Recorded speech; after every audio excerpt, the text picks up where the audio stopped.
batang lalaki. Ako. Ako pa nagbigay ng pangalan ng anak namin at Luther. Yun ang pangalan niya na madalas naming tawag. Lou? Nakita niya ako. Naalala niya ako kahit 2 taon akong nawala. Nakita niya. Alam niya ako ang daddy niya. Siya. Siya ang batang lalaki nakita ko sa shop ng araw na yon. At siya lang. Ang panganay na anak ko, di ko malaw siya nakilala. Hindi ko siya naalala. Wala akong ginawa. Wala akong ginawa kundi ang sariling kapakanan ko lang. That I was eager to find the medicine and evidence para lang makawala ako kay Nermisa. Pero ang kapalit lang pala nito'y mawawala sila sa akin. Lance?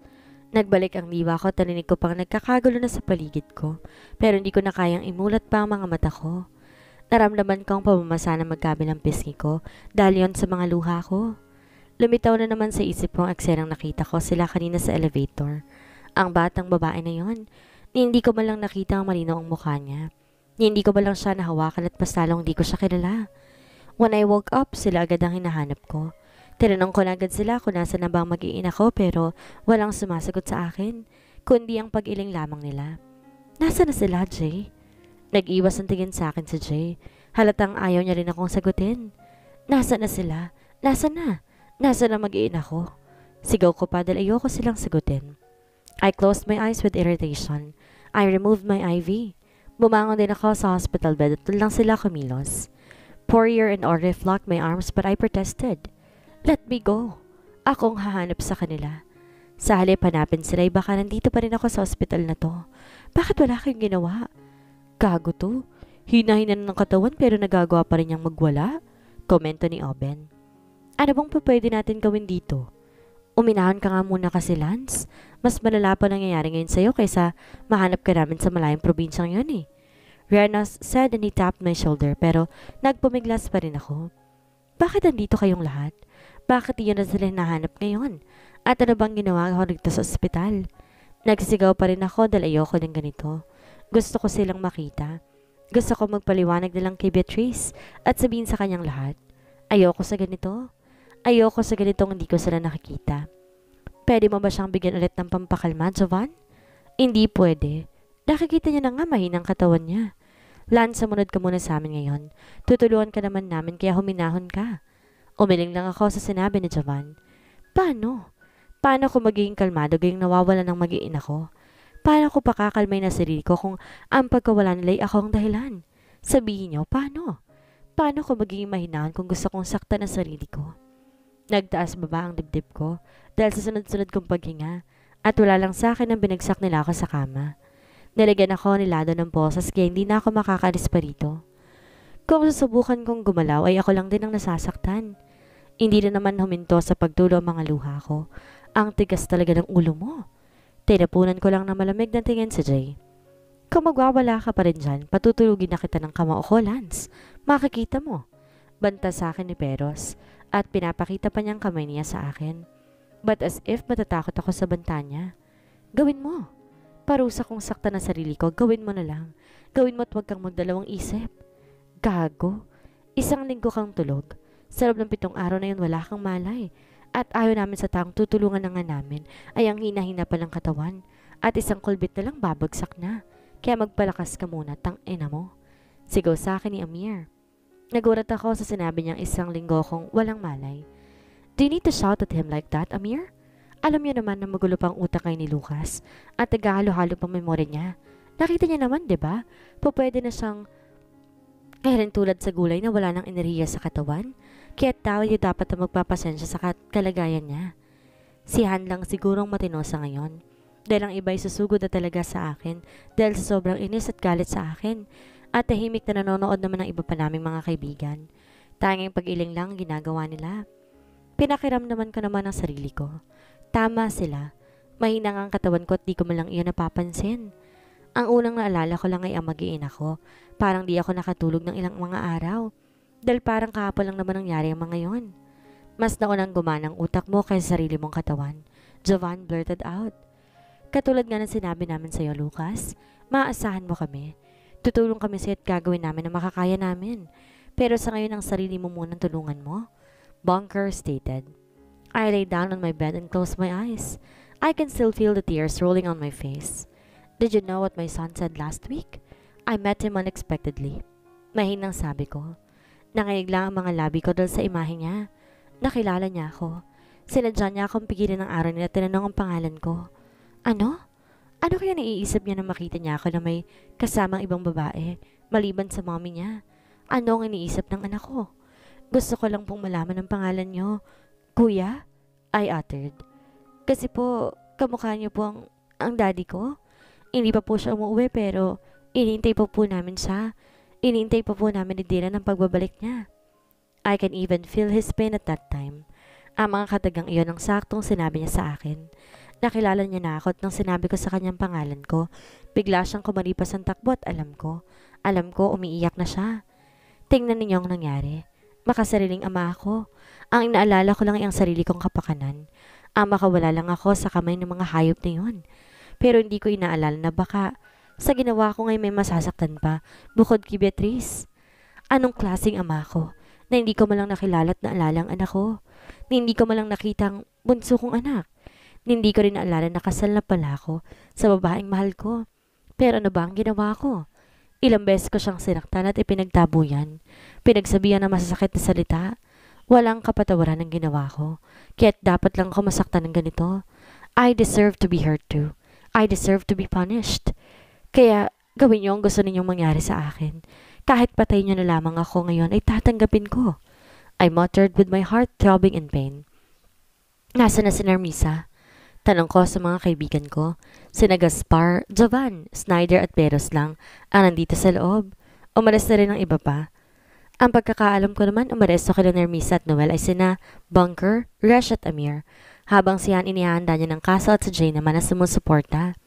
You mean, Nerma? Hindi pa sigurado ang sagot ni Snyder. Binatukan naman siya ni Gaspar. Walang duda ng babaeng yun na nagngangalang Nerma. Hindi ba nahalata? Peke lang kagandahan ng babaeng yon, Lance. Kumunot ang noo ko sa tanong ni Peros. Paanong peke? Wala naman ako napapansin at wala akong pakialam sa mukha ng babaeng yon. Kahit gaano pa siya kaganda, hindi naman ako magkakagusto sa kanya. Anong ibig mong sabihin? Nalilitong tanong ko. Ngumisi naman siya sa akin bago niya ako sinagot. Si Nerma ang dating kasama ni Beatrice sa school nila. Bagong katrabaho ng asawa mo. At ayon sa mga investigasyon namin, malaki ang pagkagusto ng babaeng yun sa'yo. Dumating sa puntong obsessed na siya sa'yo kaya nagawa niyang magpa-plastic surgery with the help of Dewan. Kaya't nalaman niyang fake beauty lang daw naging asawa mo. Paliwanag niya sa akin. Nerma, dating katrabaho ni Beatrice? Kung ganon, siya nga ang gurong madalas na nagpapapansin sa akin kahit kasama ko pang asawa ko? Tama, naalala ko na yon. Naalala ko ng mga pangyayaring yon. At ito pa ang mas malaking kasalanan na ginawa namin ng kanyang kapatid. Si Nocarte. Hindi na siya doktor dahil nawala na siya ng lisensya. Kaya't malakas ang loob niyang ipahamak ka. Kaya hindi rin siya takot kung kukuha siya ng mga tauhan para sunugin ang barkong sinakyan niyo. Sana. Pero siyempre, uunahin kang sasagapin nun. Sa ganang paraan hindi ka na namin mahahanap pa at iisipin na lang namin patay ka na. Mahabang saan naman ni Gaspar. Pero nagkataon na may emergency si Poirier at Jade, kaya hindi kayo natuloy. Nakita pa namin umalis ka rin nung araw na yon. Ang kaso lang sa kalagitnaan ng biyahe mapabalik ng bahay nyo, naka-encounter ka ng accident at ikaw mismo na aksidente. Ani Snyder. According to your CT scan, malakas tumama isang bagay ng ulo mo, kaya nagkaroon ka ng selective amnesia. Ang nakalimutan mo lang ay ang bagong memorya mo at hindi ang mga nakaraan na. Kaya hindi mo rin naalala na matagal na kayong kasal ni Beatrice. At baga pa man nawala ang mga anak na kayo. Sa mga panahong din yun, nalaman din ng mga babae na buntis si Beatrice sa pangalawa ninyong anak. Sabat naman ni Jovan. Naipikit ko ang mga mata ko. Malinaw ko na ngang naaalala mga yon. Hindi ko alam kung bakit ang dali-daling maalala kung kailan naman nasayang ng pagsasakripisyo ko. Nasayang ng plano ko. Sa naalala ko, puting sasakyan na nakabangga ko. Sabi ko at nagmulat ako agad ng mata dahil sa masakit na alaalang iyon. At sinadya ayon, Lance. Si Narma mismo mumungga sa'yo. Doon ka na nila kinuha nila sa probinsyang yon. Hindi totoong nakita kanya sa dagat ng Pangasinan na palutang-lutang at wala na siyang ama. Matagal na itong patay, kaya naman alam kong mabigat na kasong haharapin nila sa korte. Hindi sila makakatakas sa mga kamay ni Han. Gusto kong pumunta bago mangyari yon. Malamig na sabi ko at nagkatinginan pa sila. At ano naman ang gagawin mo? Nagtaas ang kilay na tanong sa akin ni Snyder. Maniningil lamang ako. Walang emosyong sagot ko. Nasa loob siya ng interrogation room. Tumango lang ako kay Resh at matanim na agad ang tingin ko sa pintuan. Ano ba kasing gagawin mo, Lance? Tanong ni Bunker na hinawakan pang braso ko. Ang sumapa ng tingin mo sa pintuan. Sa panang-paran ka ba maniningil sa isang taong malaki ang utang sa'yo? Makahulog ang tanong ko sa kanila. Lance, kung ano man ang binabalak mo, tumigil ka na. Makakuha pa rin natin ng hustisya para sa'yo. At kung naisipan mo man ang bagay na yan, wag na wag mong gagawin. Hindi ang mga kamay mong gagawin mong batas para makuha ang hustisya. Paalala pa sa akin ni Poirier. Binilingan ko siya at tumasang sulok ng mga labi ko. Wala naman akong gagawin. Hindi ko dudumihan ng mga kamay ko para lang sa mga taong yon. Wala namang kwenta. Matigas sa saad ko pat pinihit ko ng seradura, saka ako malakas sa binuksan ng pinto. Pumasok ako sa loob, nakita ko nakaupo si Nermisa, or rather say, Nerma. Nakatayo siya at nakatalikod mula sa amin. Sa itsura pa lang niya para nakikipagpatayan na siya. Magulong kanyang buhok at halos mapunit na rin ang damit niya. Kagagawan niya ng kapatid mo. Natatakot palang magalit si Ate Savannah. Isama mo pa ang matalik niyang kaibigan na si Ate Marilyn. Kung hindi namin pinigilan, sa morgue agad ang bagsak niya. Mahinang bulong pa sa akin ni Bunker. Umigting lamang ang pangako. Hindi ko siya mapapatawad sa ginawa niya sa akin. Dahil sa balo niyang pag-uugalit kasakiman, nagawa niyang ilayo sa akin mula sa pamilya ko. Pinagbuka pa niya akong tanga at paniniwala sa mga bagay na wala namang katotohanan.